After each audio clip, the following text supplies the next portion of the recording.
여러분들은 교육의 목적이 뭐라고 생각하십니까? 교육의 목적. 그러면 교육의 목적은 크게 두 가지 이야기합니다. 하나는 사회화, 하나는 지식 습득. 그렇게 이야기합니다. 그런데 교육의 목적을 이야기할 때에 또 교육에 대해서 이야기하기를 교육은 강한 자아를 갖게 하는 것, 그리고 사회적 자아를 갖게 하는 것, 또 하나는 행복감을 갖게 하는 것, 그렇게 이야기합니다. 강한 자아를 갖게 하는 것은 어떤 상황이나 형편을 만나도 거기에 굴하지 않고 그런 상황이나 형편을 잘 극복할 수 있는 힘. 또 사회적 자아라고 이야기하는 것은 다른 사람들과 더불어 함께 사는 능력. 행복감은 무엇을 하든지 행복하게 그 일들을 잘 할 수 있는 것. 이게 바로 교육이다.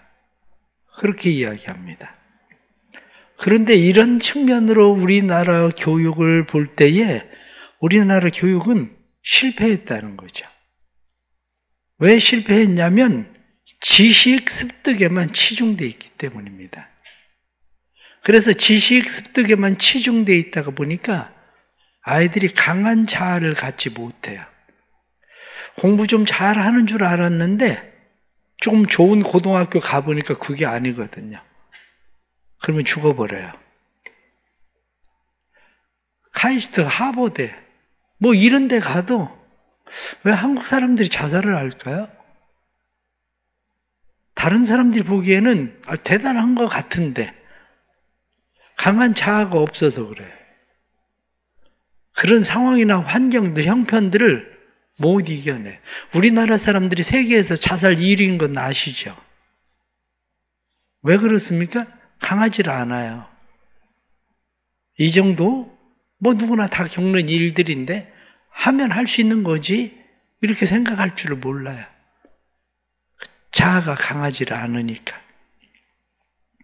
또 다른 하나는 더불어서 어울려서 살 줄을 몰라요.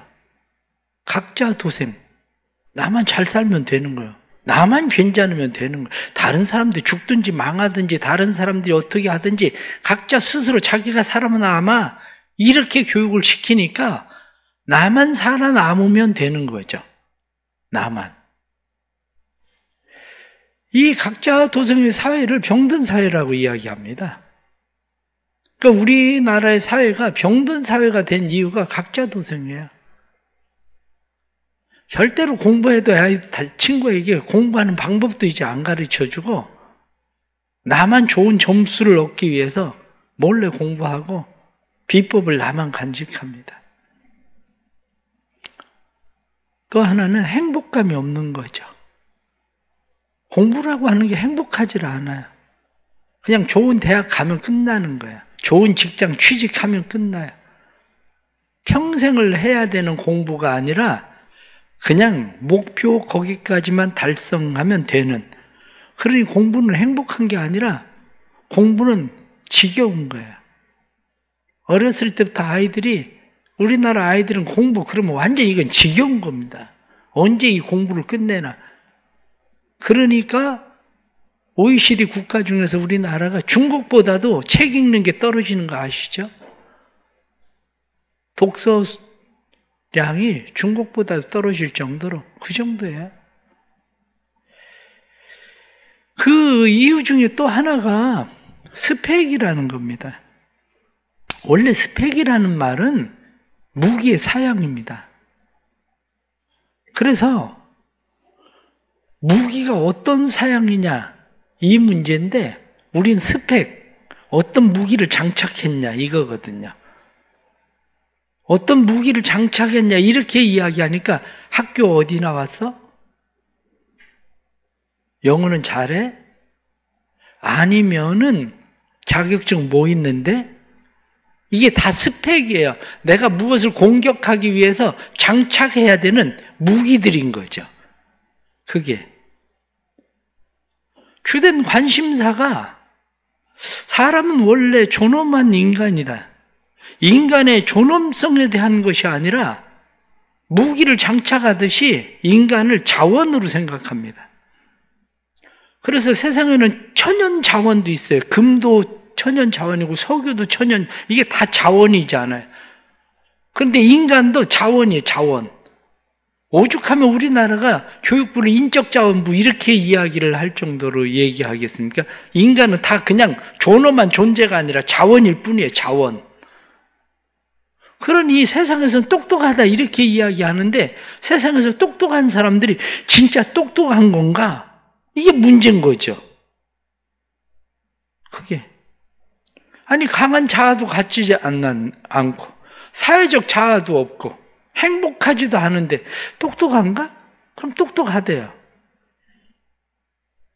그럼 똑똑한 게 뭐고 어리석은 게 뭐냐? IQ 좋으면 똑똑한 건가요? 스펙 잘 갖추면 똑똑한 건가요? 아니면 일처리 잘하면 똑똑한 건가? 도대체 똑똑하다는 게 뭔가?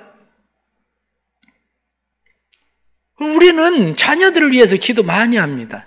훌륭한 아이가 되게 해주세요. 훌륭한 아이가 되게 해주세요. 그래서 훌륭한 아이가 어떤 아이냐? 똑똑한 아이. 그래서 좋은 학교에 가고 좋은 직장에 가고 돈 많이 벌고 사장이 되고 아니면은 뭐 고위 관직이 되고 정치인 되고 이런 사람들. 그러면 똑똑한 사람, 한마디로 잘 나가는 사람으로 취급을 하는 거죠. 그러나 오늘 성경 본문에 나타난 10절 말씀을 보면 훌륭한 지각을 가진 자, 그렇게 되어 있습니다. 성경이 말하고 있는 훌륭한이라고 하는 말은 우리가 생각하고 있는 그런 말이 아니에요. 토부란 말이에요. 토부, 선하다 이런 얘기거든요. 즐거운, 토부 그럴 때 좋은, 번영 이런 얘기입니다. 훌륭한 지각을 가지고 있다. 지각이라고 하는 말은 세켈. 세켈은 이해력, 사리 분별력, 통찰력, 신중함. 이게 바로 세켈이라고 말하는 우리가 지각이에요. 그런데 이것을 이해하지 못하니까 그 아이 착해? 그 아이 선한가? 어때? 그 아이가 이해력이나 사리력이 분명한가? 이게 아니라 우리는 다 학교 어디 다녀? 돈 많이 벌어? 직장은 어딘데? 직급은 뭐야? 우리가 기도하고 있는 훌륭한 아이 되게 해주세요. 이렇게 기도하고 있는 내용이 성경이 말하고 있는 훌륭한 지각하고는 상관없이 세상 사람들이 말하고 있는 그러한 훌륭한 사람이 되기를 위해서 열심히 기도한다고요. 그런데 세상 사람들이 원하는 그 훌륭한 사람이라고 이야기하지만 그 세상 사람들이 말하고 있는 훌륭한 사람은 성경이 말하고 있는 좋은 사람도 아니고 선한 사람도 아니고 분별력이나 사리력이나 다른 사람들과 함께 어울려 사는 사람도 아니고 행복한 사람도 아니고 성경하고는 정반대의 삶을 살아가는 사람을 우리는 계속 자녀를 위해서도 그렇게 기도하고 있는 거죠. 그러니 교회가 세상과 다른 건 뭔가요? 세상에 어려움 당할 때에 세상 사람들도 못 살겠다, 힘들겠다, 힘들고 더 이상 뭐 가능성이 없으니까 그냥 세상 끝내야 되겠다. 교인들도 그러지 않아요. 교인들도.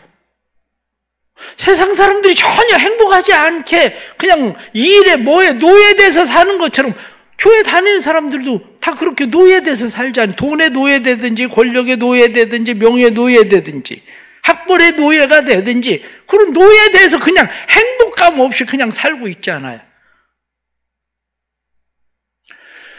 왜냐? 훌륭한 지각을 가진 자가 무엇인가를 성경적으로 우리가 잘 생각하지 않아서 그렇습니다. 성경은 우리에게 훌륭한 지각을 가진 자가 되라 그렇게 말씀해요. 그러면 훌륭한 지각을 가진 사람은 어떤 사람입니까? 오늘 본문에 나타난 말씀을 보면 훌륭한 지각을 가지고 있는 사람은 그의 행하시는 일이 존귀하고 오묘하며 그의 의가 영원히 서 있도다. 그의 기적을 사람이 기억하게 하셨으니 여호와는 은혜로우시고 자비로우시도다. 은혜를 기억하는 사람입니다. 훌륭한 지각을 가진 사람은 은혜를 기억하고 사는 사람. 우리나라 부모님들은 정말 고생 많이 했어요. 특히 586 세대의 부모들이 고생을 많이 했다고 그래요. 왜냐? 586 세대 부모들은 자녀 교육하는 일에 올인해서 모든 걸 다 투자해가지고 그냥 전부 다 쓸어 부었어요. OECD 국가 중에서 자녀 교육에 그렇게 올인하고 쓸어 붓는 나라가 우리나라밖에 없어요. 그런데 586 세대의 부모들이 가장 가난한 부모예요. 통계를 보면. 왜냐? 자녀들을 위해서 땅 팔고 집 팔고 전부 다 해가지고 애들 교육시키느라고 다 했는데 문제는 뭐냐면 국가의 자녀를 만들었어요. 명절에 오기를 하나? 잘 됐다고 부모 공경을 하나? 공경하기를 하나? 그냥 하는 얘기가 그러려면 왜 났어?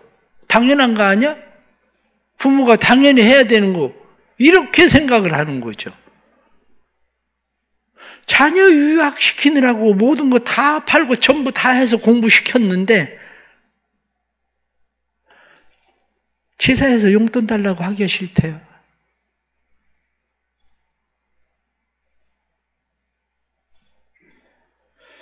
살아가면서 세상은 우린 다 은혜 입고 사는 사람들입니다. 부모의 은혜를 입고 살고 스승의 은혜를 입고 살고 이웃의 은혜를 입고 살고 직장에서도 동료들의 은혜를 입고 살고 그런데 은혜를 망각한 사람들 요즘 정치인들 보세요. 뒤통수 치는 정치인들 거짓 속에 사는 정치인들 얼마나 많은지 특히 586 세대에 그 사람 많습니다. 왜? 은혜를 몰라요. 누구 때문에 내가 이렇게 된 게 아니고 한마디로 은혜 입어서 된 게 아니고 내가 잘나서 된 거거든. 은혜를 망각하는 사람들에 대해서 우리는 뭐라고 얘기합니까? 나쁜 말로 이 얘기할 때 금수만도 못한 놈. 그렇게 얘기합니다. 부모 공경할 줄을 아나? 다른 사람의 은혜에 대해서 우리가 그것을 기억할 줄을 아나? 은혜, 그렇게 이야기할 때 은혜를 성경적으로는 카리스라고 이야기합니다. 카리스, 기쁨을 주는 좋은 선물. 은혜, 성경에 많은 말들이 호의라는 말로도 번역이 돼. 호의. 내가 다른 사람들로부터 기쁨의 선물을 받고 살았는데 부모를 만난 것도 기쁨의 선물이었으면 내가 부모에게도 기쁨의 선물이 돼야 되는데 상관없이 살아요. 다른 사람에게 호의를 입었으면 나도 다른 사람에게 호의를 베풀 줄 알아야 되는데 다른 사람에게 호의를 베풀 줄을 몰라요. 네가 공부 안 해서 그런 거잖아. 네가 머리 안 써서 그런 거잖아. 네가 열심히 안 해서 그런 거잖아. 내가 은혜를 입어서 이렇게 됐다고 생각하는 게 아니라 니네는 그게 아니라 안 되는 거야. 이렇게 생각하는 거죠. 각자 도생의 교육을 받아서 그래요. 이유가. 그러나 성경에 나타난 말씀은 하나님이 우리에게 은혜를 베푸시는데 더욱 큰 은혜를 주시나니 성경은 우리에게 그렇게 말씀합니다. 하나님이 우리에게 은혜를 주시는데 더 큰 은혜를 주신다. 늘 끊임없는 은혜를 베푸시는 분이 하나님이신데 하나님께서 우리에게 은혜를 베푸실 때에 죄로 말미암아 지옥에 갈 수밖에 없는 우리를 그 아들 예수 그리스도를 보내셔서 사망에서 생명으로 옮겨지는 지옥에서 천국으로 옮겨지는 우리에게 영생의 은혜를 선물로 주셨다는 거죠. 그런데 이 영생의 은혜의 선물을 받은 사람들이 하나님의 은혜도 기억하지 못하고 사람의 은혜도 기억하지 못하고 은혜를 기억하지 못하고 망각하고 사는 사람들을 누가 훌륭한 지각을 가지고 있는 사람이라고 얘기하겠습니까? 은혜를 기억하고 사는 사람들의 특징은 감사예요. 부모에게 감사할 줄 알고 이웃에게 감사할 줄 알고 다른 사람들에게 감사하며 살아가는 거, 이것이 은혜를 기억하고 살아가는 사람들의 특징입니다.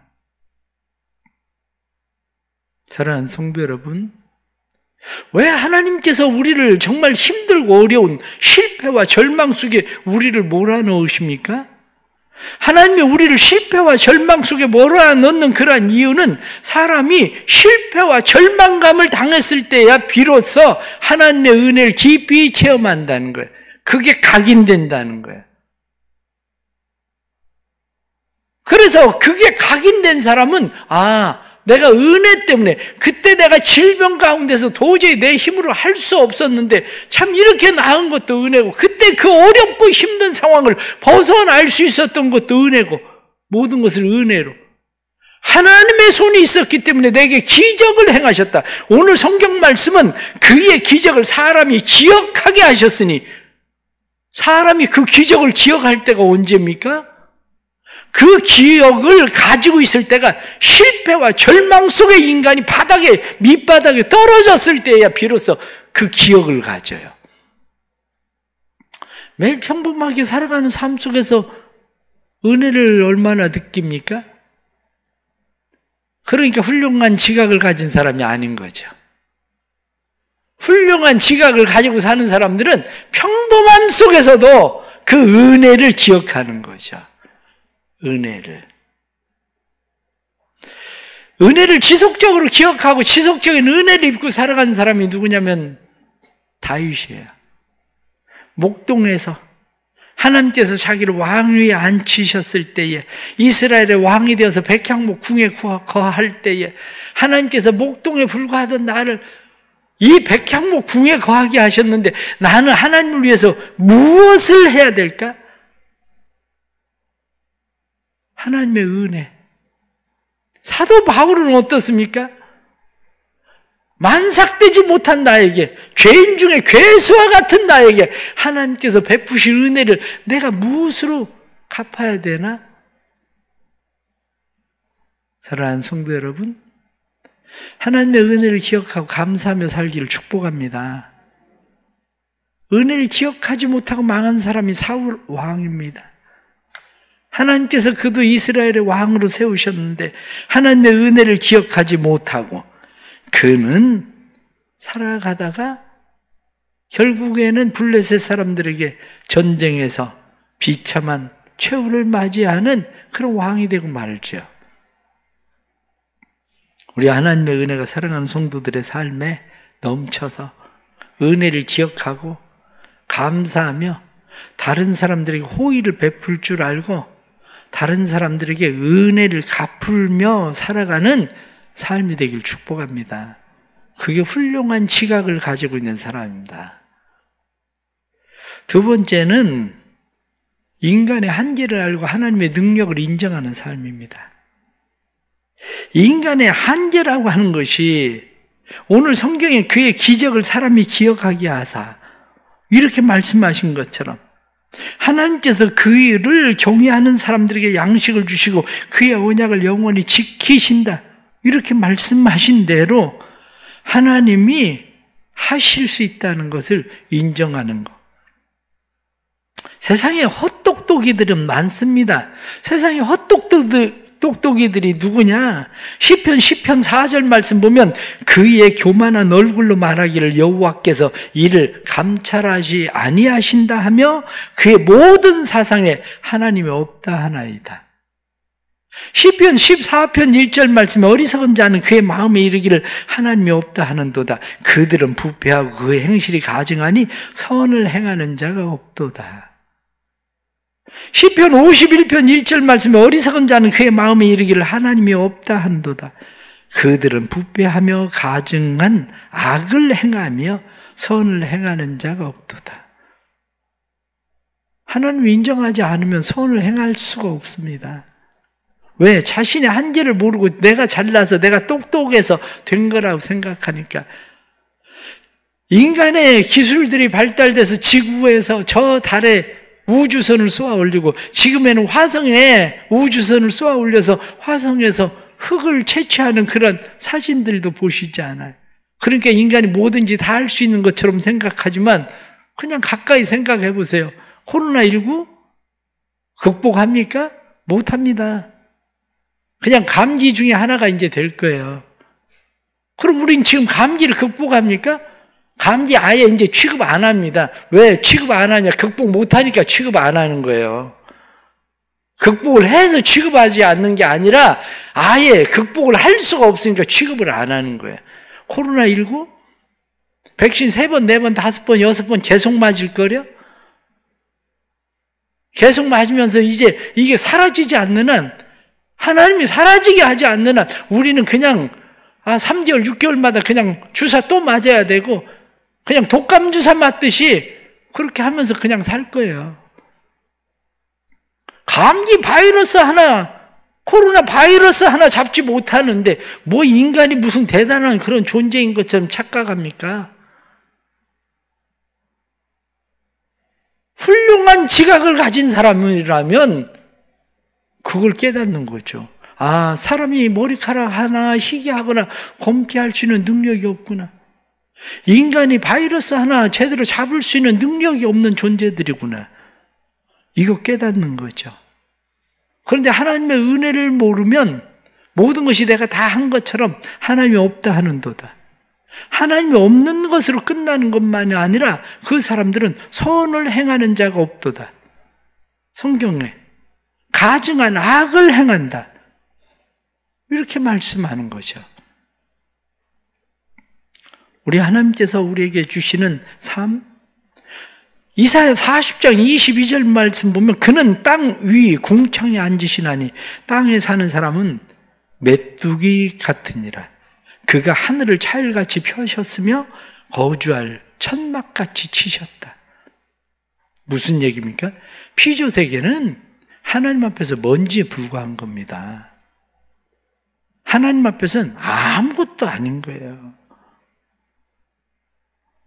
모든 것이 하나님의 손에 있는 거지, 천지를 창조하신 하나님의 손에 있는 거지 인간의 수고와 노력과 열심에 있지 않습니다. 그런데 우리는 인간의 수고와 노력과 열심으로 무엇을 할 수 있는 것처럼 늘 착각하고 살아가는 거죠. 그러기에 인생을 이야기할 때 인생은 풀어야 할 문제가 아니라 인생은 살아야 할 과제다. 그렇게 말합니다. 양파 껍질을 까도 진짜 속이 뭔가를 모르는 것처럼 인생은 풀어야 할 문제가 아니라 우리가 살아내야 될 과제예요. 그 삶을 살게 하시고 가능케 하시는 분이 누구냐? 그분이 바로 하나님이시죠. 그렇다면 우리가 살아가야 되는 삶의 자세는 하나님의 섭리를 인정하고 사는 겁니다. 하나님의 섭리를 인정하고 하나님을 의지하고 하나님을 신뢰하고 살아가는 겁니다. 진짜 똑똑한 사람은 내가 뭘 해서 된다 이게 아니라 모든 일들이 하나님의 섭리 속에 있는 것을 인정하고 삶 속에서 하나님을 신뢰하고 하나님을 의지하고 사는 것, 이게 바로 우리가 살아가야 되는 삶의 자세죠. 여러분들은 컴퓨터를 할 때 어떻습니까? 혹시 컴퓨터로 엑셀을 계산을 해보셨습니까? 숫자만 따다닥 치면 밑에 합계가 그냥 쫙 나와요. 틀릴 리가 없다고 그냥 믿어요. 그거 쳐놓고 자기가 또 계산기로 계산하는 사람이 있습니까? 그게 어리석은 거죠. 왜? 컴퓨터가 더 나은데 왜 내가 그걸 계산기를 또 두들겨가면서 그걸 또 맞춰보겠습니까?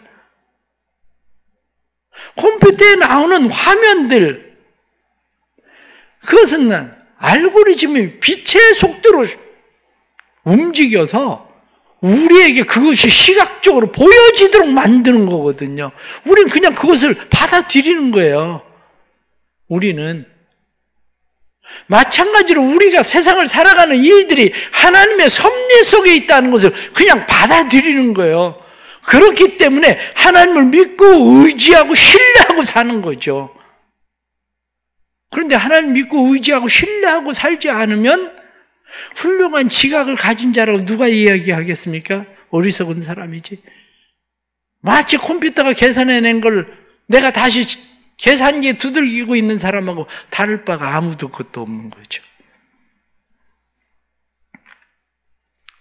우리 하나님께서 사랑하는 성도들의 삶에 하나님을 의지하고 신뢰하고 살게 하시는 은혜를 주시길 바랍니다. 기적은 내가 행하는 일 아닙니다. 하나님이 행하시는 일들, 우리의 인생에 기적을 행하시는 분, 위대한 놀라운 일들을 행하시는 분, 그분이 바로 하나님이신 거죠. 마지막 하나는 하나님을 경외하고 살아가는 사람이 훌륭한 지각을 가진 사람입니다. 오늘 성경 말씀에 여호와를 경외함이 지식의 근본이라 그의 계명을 지키는 자는 다 훌륭한 지각을 가진 자다. 하나님을 경외한다는 게 뭐냐? 하나님을 경외한다는 것은 그의 계명을 지키는 자. 성경은 그렇게 말씀합니다. 하나님의 말씀대로 살아가는 사람, 이 사람이 하나님을 경외하는 사람입니다. 하나님의 말씀대로 살아가는 사람이라는 것은 하나님의 말씀대로 순종할 줄 아는 사람, 이 사람이 훌륭한 지각을 가지고 있는 사람, 하나님이 인정하는 사람이 되는 거죠. 가끔은 우리가 삶을 살아가면서 많은 펼쳐지는 상황들이 이해가 안 되고 하나님께서 우리에게 명령하신 말씀들이 이해가 안 될 때가 많습니다. 하나님께서 아브라함에게 그 아들 이삭을 바치라고 얘기할 때 그게 이해가 되겠습니까?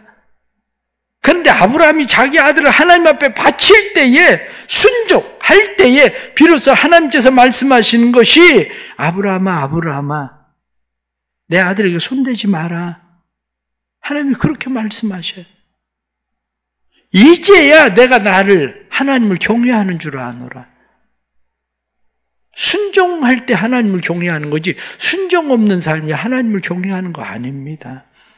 아무리 지식이 많이 있어도 가지고 있는 지식이 활용되지 못하는 사람은 그 사람은 지식이 소용이 없습니다.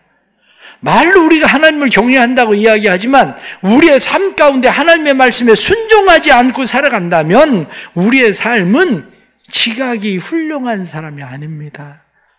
우리의 삶의 지각이 훌륭하다고 이야기할 때에 하나님께서 우리에게 주시는 삶은 하나님을 찬양하는 삶, 하나님을 경험하는 삶, 우리의 삶 가운데 하나님께서 이루시는 행복함이 우리의 삶에 이루어지는 삶, 그것이 되는 거죠.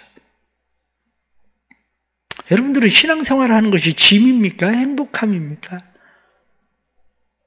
신앙생활이 짐이 되는 사람은 이미 하나님 경외하는 사람 아닙니다. 왜냐? 은혜를 모르거든요. 은혜를 모르는 사람은 부모가 짐이에요. 은혜를 모르는 사람은 자녀도 짐이고요. 은혜를 모르면 직장도 짐이고요.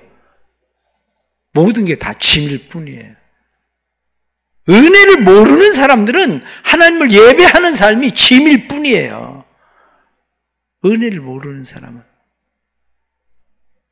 하나님을 경외하는 삶은 하나님의 말씀에 순종하며 사는 겁니다. 순종하며 살아갈 때 성경 우리에게 뭐라고 말씀합니까? 여호와를 찬양하며 영원히 계속되리로다. 하나님을 찬송하는 것이 삶에 계속되는 행복함이라는 거죠. 예수 믿는 게 행복해져야 됩니다. 신앙생활하는 게 행복해져야 됩니다. 세상 사람들이 가지고 있는 기준에 삶을 맞추고 살아가면 행복할 일이 없습니다. 왜? 우리는 실패한 교육 속에서 살고 있기 때문에 우리는 거기에 초점을 맞추면 행복해질 수가 없어요. 우리 자녀들 거기에 초점 맞추어서 키우면 우리 자녀들이 행복해지질 않아요. 우리 자녀들이 거기에 맞춰서 살아가도록 만들면 자녀들이 하나님을 경외하고 하나님을 의지하고 신뢰하고 살아갈 일이 없습니다. 자녀들을 위해서 훌륭한 자녀 되게 해주세요. 그렇게 기도한다면 기도를 다시 잘 해야 됩니다. 하나님, 선한 사람 되게 해주세요. 착한 사람 되게 해주세요. 좋은 사람 되게 해주세요. 번영하는 사람 되게 해주세요. 그런데 하나님의 은혜를 알고 호의를 알고 다른 사람의 은혜를 알고 호의를 알고 갚을 줄 아는 사람, 베풀 줄 아는 사람 되게 해주세요. 나 혼자 잘났다고 스스로 살아가는 사람이 아니라 하나님 더불어 살 줄 아는 능력 있는 사람 되게 해주세요. 그래서 그 인생이 행복감을 느끼며 살게 해주세요. 직장을 다녀도 교회 나가도 가정을 가지고 있어도 무엇을 하든지 삶에 하나님이 주시는 여호와를 찬송하며 행복함이 있는 삶이 되게 해주세요. 그리고 기도해야 됩니다. 우리 하나님의 은혜가 우리 성도들을 통해서 성도들의 자녀의 삶에 이런 은혜가 나타나기를, 또한 여러분들의 삶 속에 하나님의 이 은혜가 나타나기를 간절히 바랍니다. 기도하겠습니다. 하나님 아버지, 우리가 행복해지기를 원하시는데 너는 행복자로다, 그렇게 하나님 우리에게 말씀하시는데 하나님 그 행복을 잃어버린 어리석은 사람들이 되어 헛똑똑이가 되어 있습니다. 하나님 앞에 훌륭한 지각을 가진 자가 돼야 되는데 세상 사람들이 바라보기에 훌륭한 지각을 가진 사람들이 되어보려고 우리는 노력하고 애쓰고 살아가고 또한 우리 자녀들을 그렇게 만들어 보려고 노력합니다. 그러나 우리에게 진정한 하나님이 말씀하시는 훌륭한 지각을 가진 자가 누구인지를 잘 깨닫게 해주시고 우리의 삶에 변화를 허락해 주시고 자녀들에게 변화를 허락해 주옵소서. 그래서 하나님을 경외함이 행복해지게 하시고 하나님을 찬송하며 행복해지게 해주시고 우리의 인생이 하나님 앞에서 행복한 삶이 되도록 도와주옵소서. 하나님을 믿고 의지하고 신뢰하고 순종하며 살아가는 사람들마다 순종의 아름다운 복이 있게 해주셔서 지속적인 하나님의 은혜를 경험하고 기적을 만나는 삶이 되어서 세상을 이기도록 도와주옵소서. 예수님의 이름 받들어 기도드리옵나이다. 아멘.